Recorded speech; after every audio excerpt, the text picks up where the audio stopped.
Sa puntong ito, malinaw na hindi na usapin kung itutuloy pa ang kaso. Ang tanong ngayon ay hanggang saan ito aabot.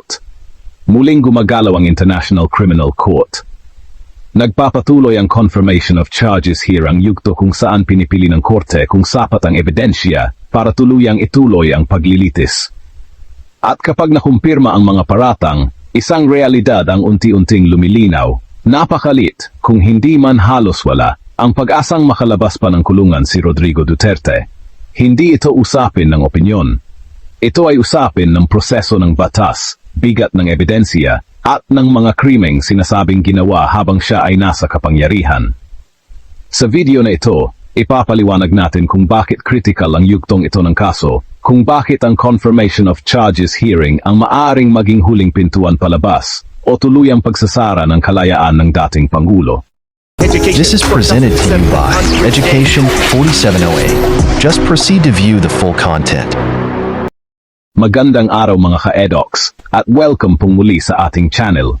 Sa mga hindi pa nakapag-subscribe sa channel ko, mag-subscribe na kayo para lagi kayong updated sa ating mga talakayan araw-araw. Kaya tara na! Isa sa pinakamainit na tanong ngayon kaugnay ng kaso ni dating Pangulong Rodrigo Duterte sa International Criminal Court ay ito. Fit pa siya na humarap sa paglilitis? Sapat ba ang edad para makaiwas sa hustisya? Maari bang maantala ang kaso dahil sa karamdaman? Dito, ipapaliwanag natin ng malinaw at direkta kung ano talaga ang ibig sabihin ng fit to stand trial at ano ang kasalukuyang kalagayan ni Duterte sa mata ng batas. Ano ang ibig sabihin ng fit to stand trial?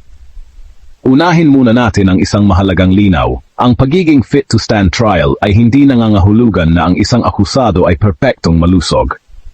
Sa ilalim ng international law, kabilang ang patakaran ng ICC, ang tanong ay ito lamang. Naunawaan ba ng akusado ang mga paratang laban sa kanya? Naunawaan ba niya ang takbo ng paglilitis? At kaya ba niyang makipag-ugnayan sa kanyang mga abogado upang ipagtanggol ang sarili? Kung oo ang sagot sa mga ito, itinuturing siyang fit to stand trial kahit pa siya ay matanda, may karamdaman, o mahina na ang pangangatawan. Bakit naging issue ang kalusugan ni Duterte? Si Rodrigo Duterte ay nasa huling bahagi ng kanyang 70 taon. Dahil dito, iginiit ng kanyang kampo na mayroon siyang mga problemang pisikal at posibleng kognitibo na maaring makaapekto sa kanyang kakayahang humarap sa korte. Ngunit sa ICC, hindi sapat ang pahayag o alegasyon lamang. Ang korte ay may malinaw na proseso upang masiguro ang pagiging patas para sa lahat. Ano ang resulta ng medical evaluation ng mga independent eksperto? Bilang bahagi ng due process, nag-utos ang ICC ng isang independent medical evaluation. Layunin nito na masuri kung si Duterte ay nakaunawa sa mga kasong isinampa laban sa kanya, may kakayahang sundan ng legal na proseso, may kakayahang magbigay ng malinaw na instruksyon sa kanyang mga abogado. Batay sa ulat ng mga eksperto, bagamat siya ay may edad at pisikal na kahinaan, natukoy na siya ay may sapat na mental na kakayahan upang makilahok sa mga pagdinig. Ano ang sabi ng batas tungkol sa edad at sakit? Malinaw ang posisyon ng international law, ang katandaan ay hindi automatikong hadlang sa paglilitis.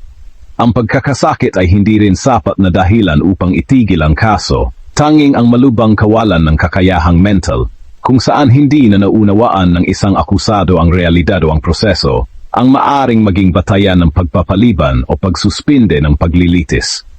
Sa kasaysayan ng internasyonal na hustisya, maraming matatatang lider ang humarap sa korte, basta't sila ay may sapat na kakayahang mental. Sino ang may huling pasya? Mahalagang tandaan ito, ang mga doktor ay hindi humahatol ng kasalanan, hindi rin sila ang nagpapasya kung itutuloy ang kaso. Ang huling desisyon ay nasa kamay ng mga hukom ng ICC.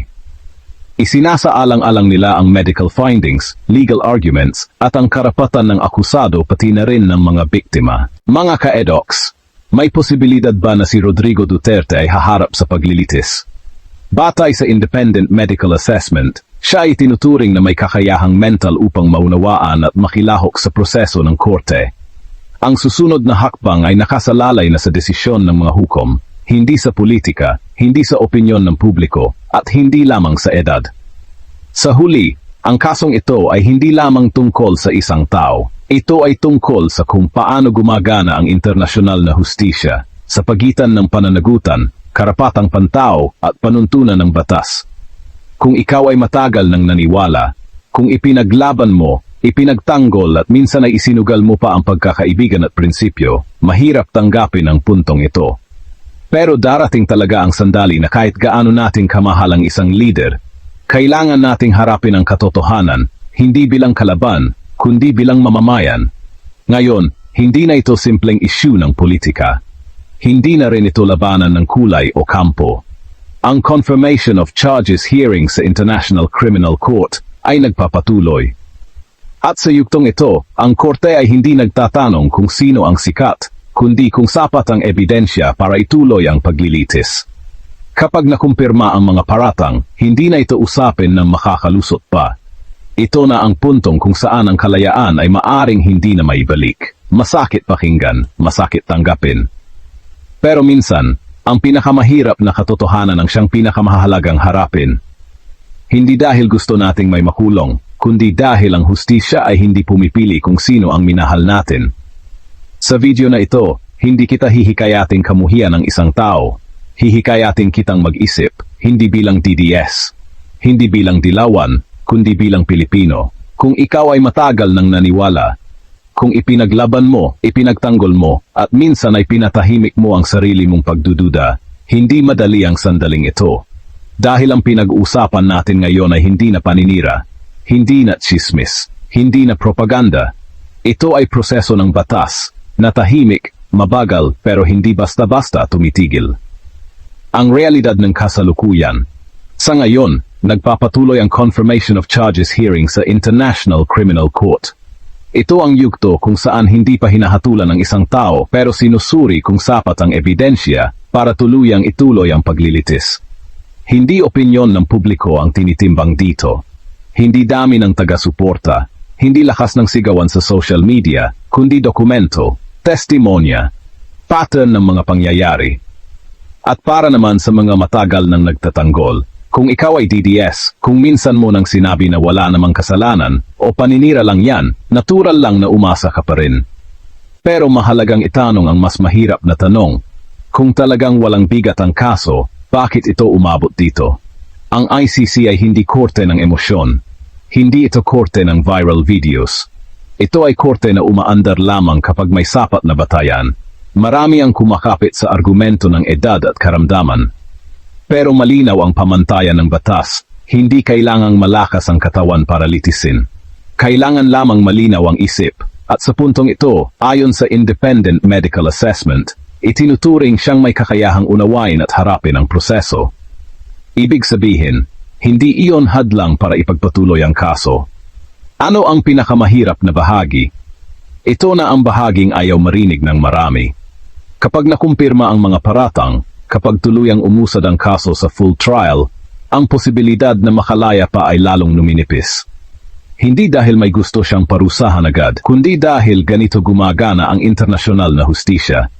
Kapag umabot sa ganitong yugto, ibig sabihin, matibay ang hawak ng korte. Mahalagang linawin ito. Ang pagtanggap sa realidad ay hindi pagtataksil. Hindi ito kahinaan. Hindi rin ibig sabihin na mali ang lahat ng pinaniwalaan moon. Ang ibig sabihin lamang nito, mas pinipili mo ang katotohanan kaysa sa idolo. At yan ay hindi kabawasan sa pagiging Pilipino. Yan ay tanda ng paglago. May mga pamilyang matagal nang naghihintay. Hindi ng paghihiganti, kundi ng paliwanag. Hindi ng galit, kundi ng pagkilala na may nangyari, at iyon ay kailangang sagutin. Hindi ito laban ng kampo. Ito ay tanong ng pananagutan. Darating ang panahon na kailangan nating ihinto ang pagsigaw at simulang makinig sa tahimik na sinasabi ng proseso. Hindi lahat ng laban ay napapanalo sa paniniwala. Ang iba hinahatulan ng ebidensya. At kung dumating ang araw na tuluyang magsara ang pintuan ng kalayaan, hindi iyon pagkatalo ng isang kampo. Iyon ay paalala na sa huli, ang batas ay mas mataas kaysa sa sinuman. Hindi kita hinihila palayo sa pinaniniwalaan mo. Inaanyayahan lang kitang humarap sa realidad.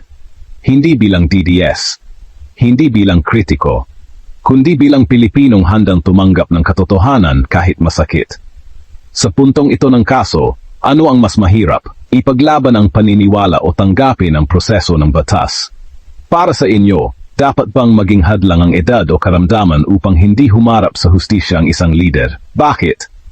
Ipahayag ang iyong saloobin sa comments at huwag kalimutang mag-like, mag-subscribe at mag-share nito sa iyong mga kaibigan. At ito ang Edox DC na nagsasabing, sa bawat panahon at pagkakataon sa katotohanan dapat nakatuon. Hanggang sa muli, paalam.